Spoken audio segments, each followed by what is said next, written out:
بسم اللہ الرحمن الرحیم۔ میری دوستوں سے گزارش ہے کہ ویڈیو کو لائک کریں، شیئر کریں اور چینل کو سبسکرائب کر دیں، ساتھ میں بیل آئیکن کا بٹن بھی دبا دیں تاکہ نئے آنے والی ویڈیوز آپ تک پہنچتے رہیں۔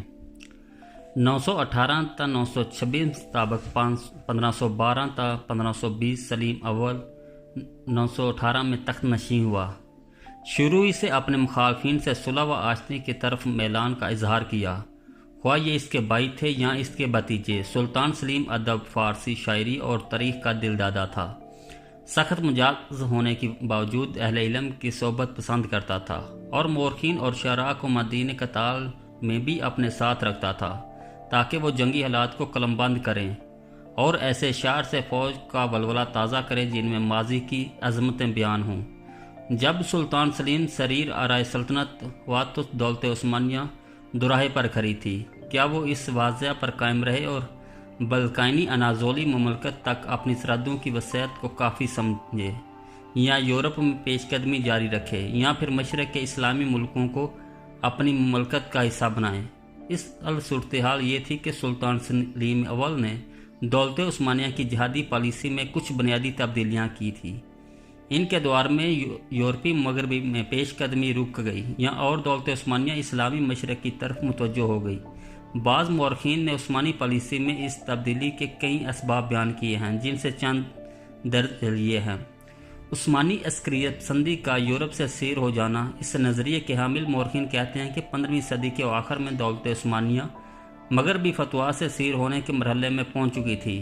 اب اس کے لیے ضروری ہو گیا تھا کہ 16ویں صدی کی ابتدا میں وہ اپنی سرگرمی اور وسعت پذیرائی کے لیے کوئی نیا محاذ تلاش کرے۔ یہ رائے قرین صواب نہیں کہ کیونکہ عثمانی فتوحات کا سلسلہ کلیتاً مغربی محاذ سے منقطع نہیں ہوا تھا۔ البتہ اس میں شک نہیں کہ عثمانی توسیع پسندی کا پلڑا آخرکار مغرب سے مشرق کی طرف جھک گیا تھا، جس کا سبب سیر ہونا نہیں تھا، جیسا کہ ان مصادر میں مذکور ہے کہ جو حقیقی صورتحال کا ادراک نہیں رکھتے۔ دولت عثمانیہ کا مشرق کی طرف رخ پھیر لینا عالم اسلام کو بالعموم اسلامی مقدس مقامات کو بالخصوص جدید صلیبی حملوں سے بچانا تھا، جو ہسپانیہ کی جانب سے بحر متوسط میں اور پرتگالیوں کی جانب سے بحر ہند، بحر العرب اور بحر احمر کے راستے سے عالم اسلامی کو چاروں طرف سے گھیرے میں لینے کی کوشش کر رہے تھے اور ان کا اقتصادی گھیرا تنگ کر رہے تھے تاکہ وہ انہیں آسانی سے اپنا لقمہ تر بنا سکیں۔ ایران اور بعض دوسرے علاقوں میں دولت صفویہ کی پالیسی، جو عراق اور ایشیا کوچک میں شیعہ مذہب پھیلانے کی کوشش کر رہے تھے، یہی وہ چیز ہے کہ جس نے دولت عثمانیہ کو عربی مشرق کی طرف پیش قدمی پر مجبور کیا تاکہ ایشیائی کوچک کو بالخصوص اور سنی دنیا کو بالعموم اس نئے حملہ آوروں کے مقابلے میں طاقتور بنایا جائے۔ سلطان سلیم اول کے زمانے حکومت میں دولت عثمانیہ کی پالیسی انہی بنیادوں پر قائم تھی، یعنی شیعی صفوی حکومت کا خاتمہ، مملوکی دولت کو اسلامی دولت میں ضم کرنا، ارض مقدس مکہ شریف اور مدینہ شریف کی حفاظت کے لیے پرتگالی بحریہ کا مقابلہ، ہسپانوی توسیع پسندی کے خاتمے کے لیے شمالی افریقہ میں بحری جنگ کی تحریک کو تقویت بہم پہنچانا اور مشرقی یورپ میں جہادی سرگرمیوں کو جاری رکھنا۔ صفویوں کا نسب شیخ صفی الدین اردبیلی 650 ہجری مطابق 735 ہجری مطابق 1252 سن تا 1334 سے جوڑا جاتا ہے، جو شاہ اسماعیل صفوی کا جدائے اکبر تھا۔ شاہ اسماعیل ہی دولت صفویہ کا بانی شمار ہوتا ہے۔ شیخ صفی الدین اردبیلی کے مریدوں اور ماننے والوں کا حلقہ بہت وسیع تھا۔ یہ ان کی طاقت اور دعوت یا اس مؤثر پروپیگنڈے کا نتیجہ تھا جو ان کے صوفی پیروکار اور درویشوں نے کیا۔ یہ لوگ اپنی دعوت کو دور دراز علاقوں تک پھیلانے میں کامیاب ہو گئے، نہ صرف ایران کے علاقوں تک بلکہ دولت عثمانیہ کے زیر نگی بعض علاقوں جیسے عراق اور شام تک ان کی دعوت کا چرچا ہونے لگا۔ شیخ صفی الدین نے ایک فرقے کی وساطت سے ایرانی معاشرہ میں نفوذ کی راہ پالی، جو آپ کو اپنا پیشوا یقین کرتا تھا۔ بہت سے ایرانی اس کی تائید و مدد پر آمادہ ہو گئے اور یہی چیز اس چھوٹے سے فرقے کی ایک دعوتی جماعت میں تبدیلی کا سبب بنی۔ یہ دعوتی جماعت لوگوں کو شیعہ مذہب کی طرف مائل کرتی تھی۔ یہ لوگ اس بات کو اچھالتے تھے کہ شیخ صفی الدین اور اس کے بیٹے حضرت علی المرتضیٰ رضی اللہ تعالیٰ عنہ کے خاندان سے تعلق رکھتے ہیں، اس لیے خلافت اسلامی کی زیادہ مستحق ہیں۔ صفی الدین نے تقیہ کا سہارا لیا کیونکہ بظاہر وہ سنی نظریہ کا حامل لگتا تھا، بلکہ شافعی المذہب تھا، لیکن جب اسے شیعی دعوت کے سامنے تمام راستے ہموار ہو گئے تو اس کے ایک پوتے شاہ اسماعیل نے شیعی دعوت کا اعلان کر دیا، بلکہ سلطان حیدر نے اپنی نسب حضرت موسیٰ کاظم رحمۃ اللہ علیہ کے سلسلہ نسب سے ملایا اور لوگوں کو اس بات کی یقین دہانی کرائی کہ دولت صفیہ آل بیت رسول اللہ صلی اللہ علیہ وسلم کی حکومت ہے۔ اسماعیل صفی نے اپنے پیروکاروں پر شیعہ مذہب کا اختیار کرنا لازم قرار دیا اور اعلان کر دیا کہ ایران کا سرکاری مذہب شیعہ ہوگا۔ جتنے لوگوں نے مخالفت کی ان کو قتل کر کے موت کی نیند سلا دیا۔ صفیوں نے اپنے پیروکاروں اور مریدوں کی ایک بہت بڑی تعداد اپنے ارد گرد جمع کر لی، جنہوں نے کندھے سے کندھا ملا کر شیعہ مذہب کا خوب چرچا کیا، اور نصر کے فاطمی یا اسماعیلی اور ایران میں خود صفی خاندان کے افراد نے مذہب شیعہ کا اعلان کر دیا تاکہ لوگ جو ابھی تک سنی مذہب پر کاربند ہیں اس جدید سلطنت کے مذہب یعنی شیعہ مذہب کا اعلان کر دیں۔ لوگوں نے اس اعلان پر اپنے سخت رد عمل کا اظہار کیا، کیونکہ ایران کے شہریوں میں بسنے والے لوگوں کی اکثریت کا تعلق سنی مذہب سے تھا، بلکہ خود شیعہ علماء حاکم صفی کے شیعہ مذہب کے مخالفت اور اس کے طریقہ کار انکار کرنے سے ڈرتے تھے۔ شاہ اسماعیل صفی نے ایران میں مذہب شیعہ کی ترویج کے لیے بے پناہ کوششیں کی۔ ایران کے باسی جن کی اکثریت سنی تھی کو ذہنی طور پر شیعہ مذہب کی طرف مائل کرنے کی کوشش کی جائے، شاہ اسماعیل نے سختی برتی اور اس مقصد کے لیے شیعہ عناصر پر مشتمل ایک لشکر ترتیب دیا۔ اس لشکر کا کام یہ تھا کہ ہر وہ شخص جو شیعہ عقائد و نظریات کو قبول کرنے کے لیے تیار نہیں، اس کی گردن مار دی جائے۔ اس کے مریدوں نے اس کی تائید اور حمایت کی اور اس نے ان کی حمیت و غیرت سے فائدہ اٹھاتے ہوئے ایران میں اپنے مذہب کو خوب مستحکم کیا۔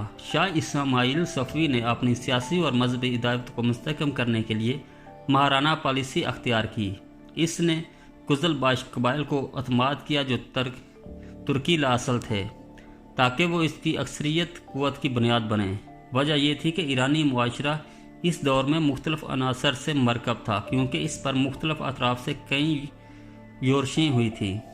نتیجہ ان تمام عناصر کو ایک ہی کٹھالی میں پگھلا کر ایک قوم بنانا اور ایک نظریہ کا پابند کرنا کوئی آسان کام نہیں تھا۔ اسماعیل صفی اپنی لڑائیوں میں درندگی کا مظاہرہ کرتا تھا اور اپنے مخالفین بالخصوص سنیوں کے ساتھ وحشیانہ سلوک کرتا تھا۔ اس نے حجم کے تمام مالوں کو فتح کر لیا، جو اس کے ہاتھ چڑھتا تھا قتل کر دیا جاتا تھا، جو مال ہاتھ لگتا تھا اپنے ساتھیوں میں تقسیم کر دیتا اور ان سے کچھ واپس نہ لیتا تھا۔ جو علاقے اس کے زیر نگی ہوئے یہ ہیں: تبریز آذربائیجان، بغداد عراق، عجم عراق، عرب خراسان۔ قریب تھا کہ وہ رب ہونے کا دعویٰ کرتا، اس کا لشکر اس کو سجدہ کرتا تھا اور اس کا ہر حکم مانتا تھا۔ قطب الدین حنفی لا علام کہتے ہیں اسماعیل صفی نے 10 لاکھ سے زیادہ افراد کو قتل کیا۔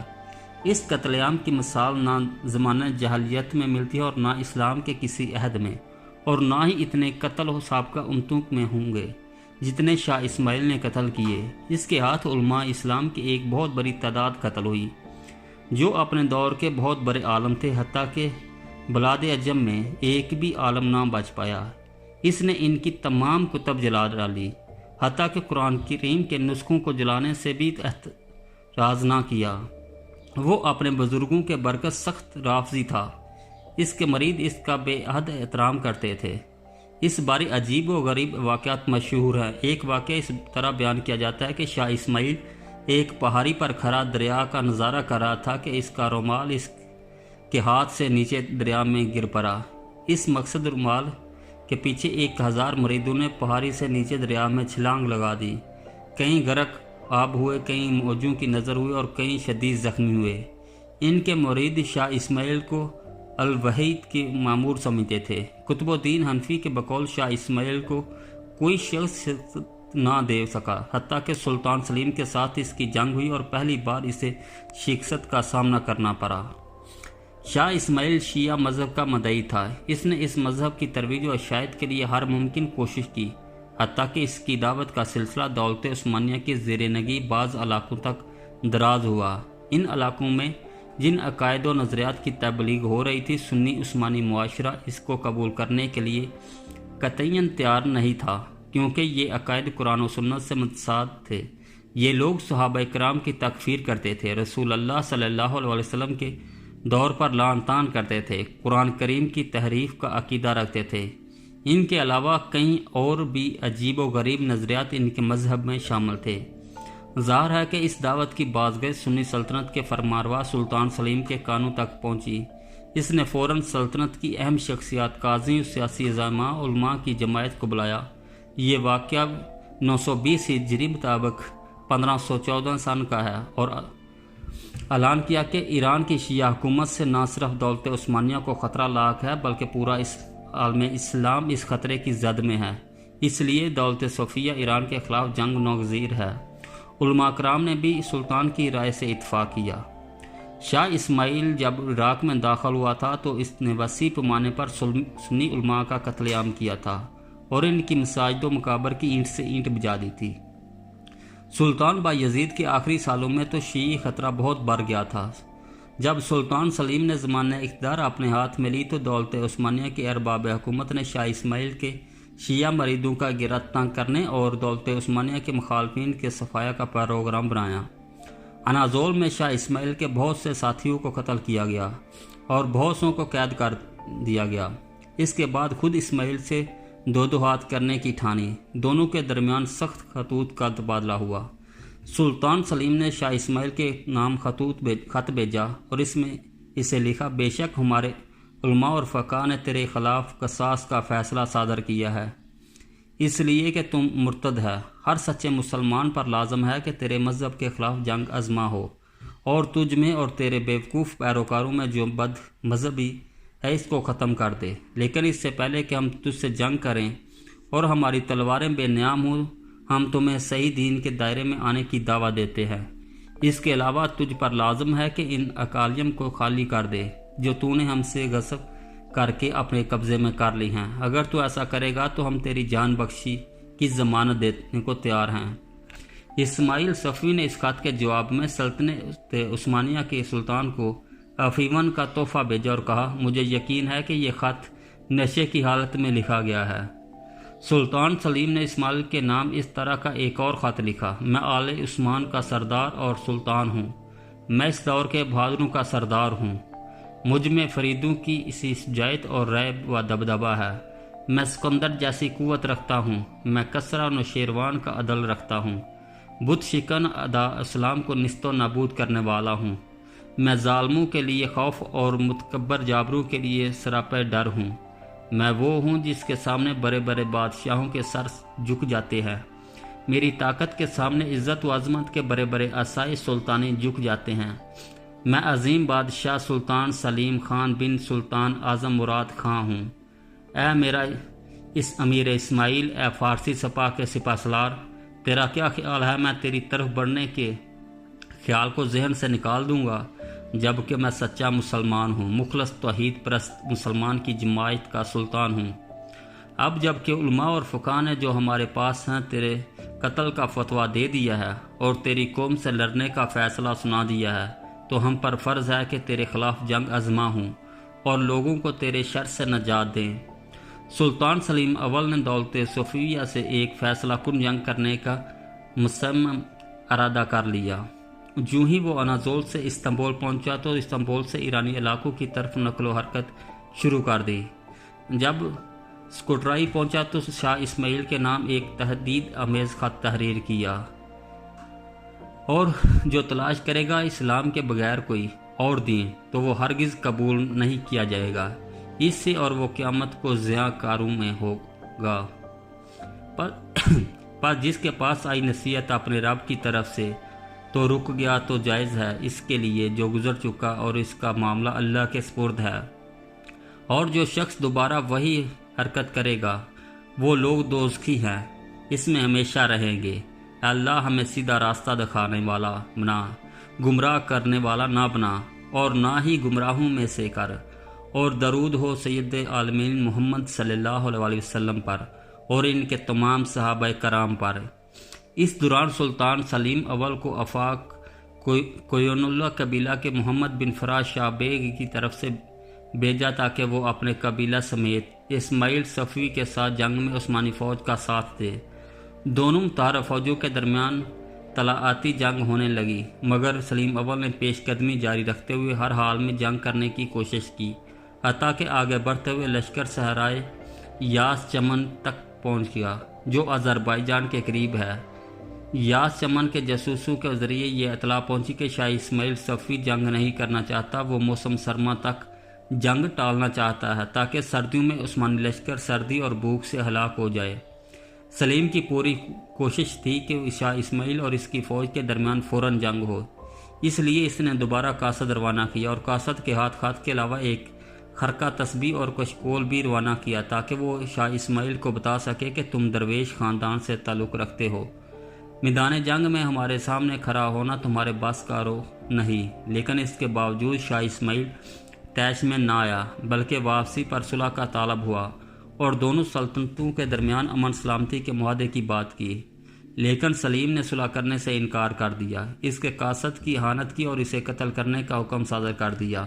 در حقیقت سلیم صورتحال سے صلح کرنا نہیں چاہتا تھا، وہ اس بات سے بخوبی واقف تھا کہ صلح کی پیشکش ایک حربہ ہے اور شاہ اسماعیل صرف مہلت لینا چاہتا ہے تاکہ سردی شروع ہو اور عثمانی لشکر مشکلات میں پھنس جائے۔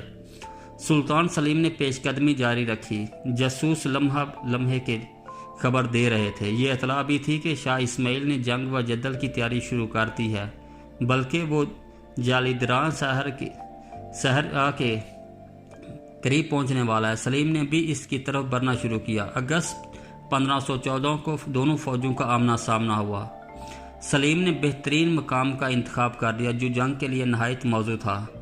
سلیم نے میدان جنگ کے لیے جس جگہ کا انتخاب کیا تھا وہ قدر اونچی جگہ تھی، جس نے اسماعیل صفوی کی ہزیمت کو یقینی بنا دیا۔ بالآخر دونوں فوجوں میں جنگ ہوئی اور تھوڑی دیر میں صفوی لشکر کو شکست فاش ہوئی۔ عین اس وقت جب سلیم صفوی کے دارالحکومت تبریز میں داخلے کی تیاری کر رہا تھا، اسماعیل صفوی باغ کھڑا ہوا اور سلیم تبریز میں داخل ہوا۔ شاہ صفوی اور قزلباش خاندان کی دولت پر قبضہ کر لیا اور تبریز کو اپنی جنگی کارروائیوں کا مرکز بنایا۔ جالدیران کے مرکہ کے خاتمے کے باوجود ایرانی شیعوں اور دولت عثمانیہ کے سینوں کے مابین چپکلس ختم نہ ہوئی، بلکہ اس عداوت میں تیزی آ گئی اور فریقین ایک دوسرے کو نیچا دکھانے کے لیے مناسب موقع کی تلاش میں رہنے لگے۔ سلطان سلیم اول اللہ تعالیٰ کے فضل و کرم سے اپنے صحیح عقیدے، صافی منہج، ترقی یافتہ اسلحے اور بہادر اور تجربہ کار سپاہ کی بدولت کامیاب ہو اور کردستان، دیار بکر، مرگش، ابلیسن اور دلفاد کے باقی املاک کی فتح کرنے کے بعد واپس وطن لوٹ گیا۔ اس کی وجہ سے اناضول مشرق کی طرف سے ہر طرح کے حملوں سے محفوظ ہو گیا اور عثمانیوں کے لیے آذربائیجان اور کوکاف کے علاقوں تک پہنچنے کے راستے کھل گئے۔ جب جالیدران کے مقام پر فارسیوں کو سلطان سلیم کے مقابلے میں شکست ہوئی تو ان کی پرتگالیوں کے ساتھ معاہدہ کرنے کی سوچ اور تیاری پہلے سے کہیں بڑھ گئی۔ جب بوکرک نے ہر مز پر قبضہ کیا تو اس کے بعد تو پرتگال کے ساتھ رابطے کی تیاریاں شروع ہو گئیں۔ اس دوران شاہ اسماعیل کا سفیر پہنچا اور صفویوں اور پرتگالیوں کے درمیان ایک معاہدہ طے پا گیا، جس کی روح سے پرتگال کے بحری بیڑے نے بحرین اور قطیف کے جنگ میں فارسیوں کو مدد فراہم کرنا تھی۔ اس طرح پرتگالیوں نے مکران اور بلوچستان کی بغاوت کو کچلنے کے لیے بھی شاہ اسماعیل کو امداد فراہم کرنا تھی، اور اس معاہدے کی روح سے پرتگالیوں اور فارسیوں نے عثمانیوں کے خلاف مل کر جنگ آزما ہونا تھا۔